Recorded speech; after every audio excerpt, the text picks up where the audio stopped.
running, don't know why. Looking for a place to go, always reaching high. 'Cause my love is strong as the wind that blows down from the northern snow. It's time to get on the road with some friends of mine. 'Cause freedom is another life that we share. The 1969 documentary Mountain of Storms was one of the most iconic adventure films ever made. Four men journeyed from California to Patagonia in search of good surf, fresh tracks, and new climbing routes. Among them was one of the men who would influence and inspire the next generation of fun hogs, businessmen, and conservationists. Doug Tompkins. Doug came by his obsession with the outdoors honestly, growing up skiing and kayaking. He eventually became competitive in both and dropped out of high school. At 21, he was frustrated with the poorly made outdoor gear available, so he took out a loan and started his own small business. The company was called the North Face, and that band playing the opening event was a little group called the Grateful Dead. And the bouncers were Hell's Angels. The world Doug lived in was full of free thinkers, poets, musicians. Things just seemed to coalesce. After being constantly bothered with gear suggestions and critiques at his favorite crags, Doug sold his stake in the North Face in 1968, and he hit the road.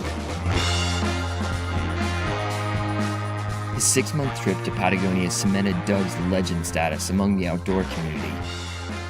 It also solidified his love for the wild, rugged, and remote landscapes of South America. The highlight of the film was the team's climb of the infamous Mount Fitzroy. Using skills honed on the granite cliffs of Yosemite, the team established the California route, one of the most cutting-edge climbs of the era. During their 30-plus days on the mountain, Doug and fellow climber Yvonne Chenard strategized about how to build their businesses. Yvonne went on to build Patagonia Incorporated, and Doug returned to his 2 young daughters, Summer and Quincy. He invested in his wife Susie's small clothing company, which turned into a globally recognized fashion powerhouse, Esprit. The company's motto was, "If it's not inspiring, it's not Esprit." By 1978, business was booming. Susie became design director, and Doug, the image director. He oversaw catalog layout and photo shoots, and even designed the corporate headquarters. Esprit formed partnerships throughout Europe and China, growing at an astounding pace and eventually topping $1 billion in sales. But as the company grew, so did Doug's disdain for the fashion industry. He was spending 5 months a year, climbing and kayaking all throughout the world, and immersing himself in ecological literature. These trips made him increasingly aware of the disappearance of wild nature across the planet. The philosophy of deep ecology, with its central idea that all life on Earth, not just human life, has intrinsic worth, became the foundation for Doug's new worldview. In his last years at Esprit, Doug instituted a buy only what you need marketing campaign, asking customers to think twice before buying a Esprit product, even printing it on their hang tags. Doug's disenchantment with consumer culture plateaued in 1989. He sold his shares of Esprit and ended his career in business. In 1990, Doug took his newfound wealth and moved to Chile. He purchased a farm in a remote area and began conservation work full-time. Over the next few years, Doug started the Foundation for Deep Ecology and the Conservation Land Trust.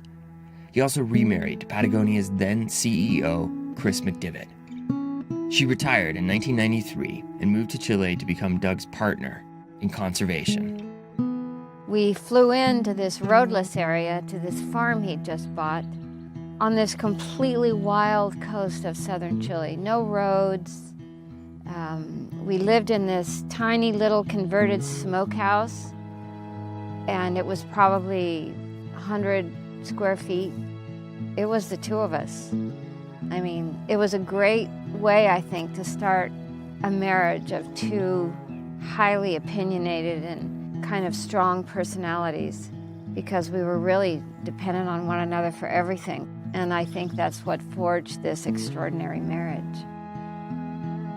In 1993, Doug and Chris began their first project in Chile, Pumalín. Here's nearly 1 million acres of pristine rainforest that's untouched, and that the possibility of actually buying it, as audacious as that is, it was possible. And that's when we really began to understand that we were onto something much bigger than we ever imagined. And that was the first time, I think, that it really clicked. Oh my God, we can do this. But despite their intentions, Chileans became suspicious of their motives.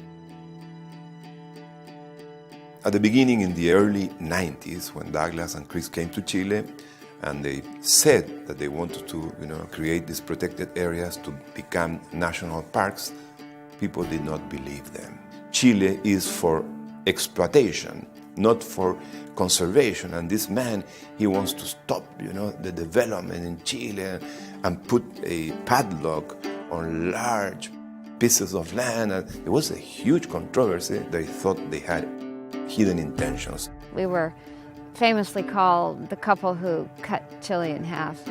And they thought that Pumalín was being developed to create a new Jewish state, or it was the new nuclear waste dump for the United States.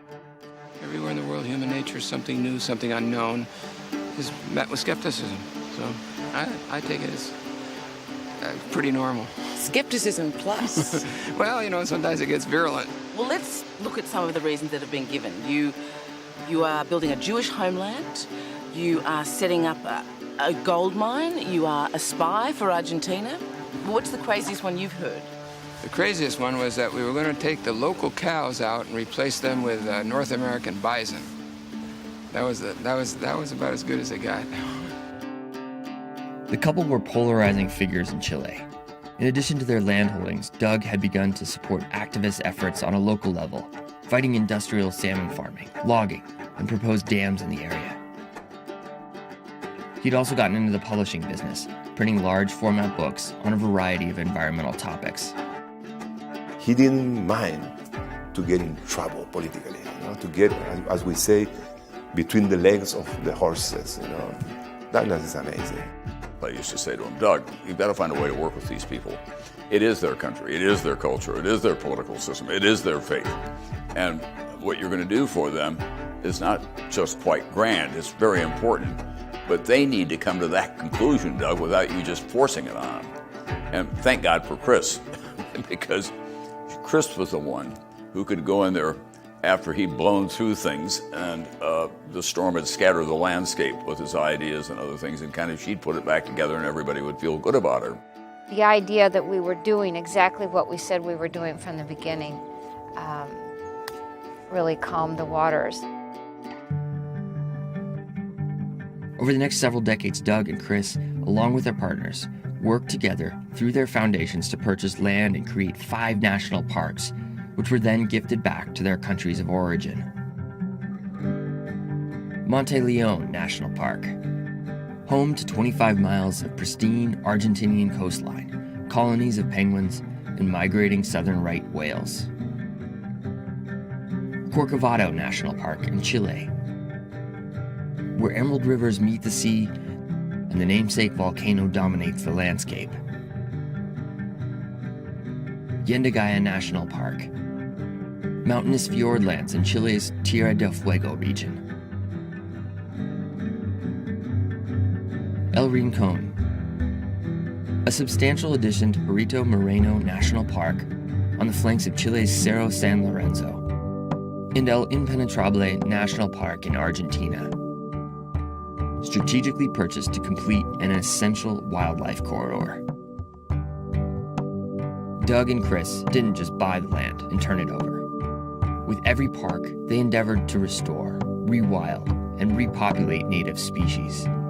They also made a careful effort to see that the human residents of these lands could continue their way of life, working and profiting off the land in a sustainable way.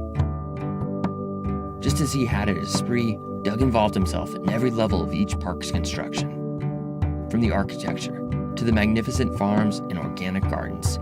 His fingerprints were on everything. I think everything he did, he approached as an artist. I mean, every nail, every little piece of wood, every little development of any kind he got involved in, it was his eye. There was never any detail that was too small for him to examine. Douglas had this capacity to concentrate from the micro level to the macro level. The fixture in the restroom, the thing in the door, he was into everything. Doug was really and absolutely always driven first and foremost by beauty. His identification with the folds and the grace and the beauty of landscape was just unparalleled. Doug also continued to get out and enjoy the places he helped to protect.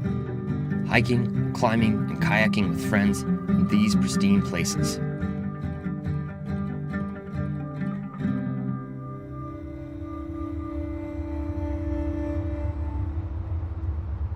The co-founder of the North Face outdoor clothing company died Tuesday while kayaking in Chile. Co-founder of the North Face, Doug Tompkins, died in a kayaking accident.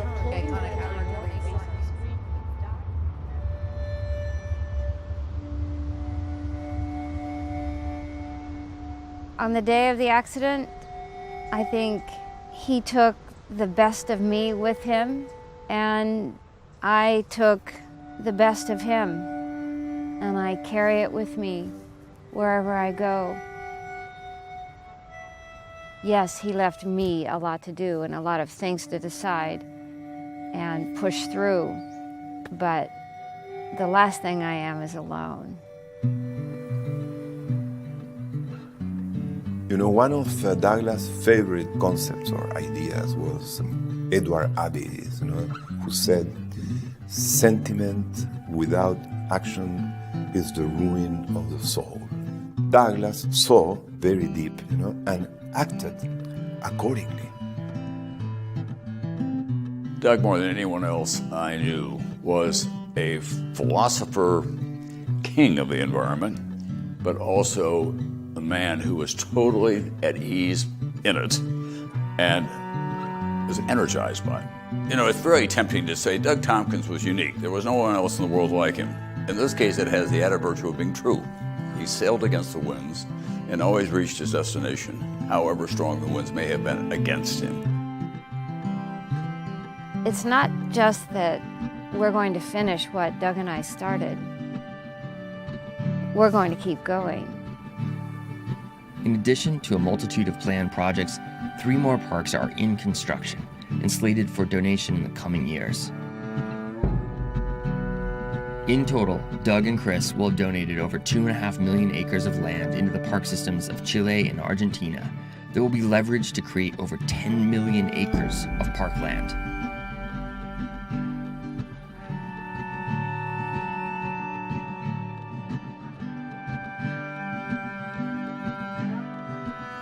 There are movements suggesting that nature needs half.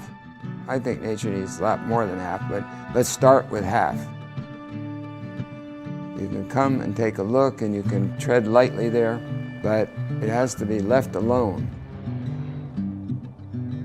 National parks have a lot of benefits. One is they get people out into nature. They disregard one's socioeconomic status. They represent a good form of social equity. They belong to everyone. It comes back to that idea that Dave Brower put in our heads about paying your rent for living on the planet. Personally, I can hear my biological clock ticking very loudly in my ears. We have a lot of projects to do and to finish before we're finished. We'd like to say goodbye to the world, having had a fundamental hand in creating national parks. That's our thing.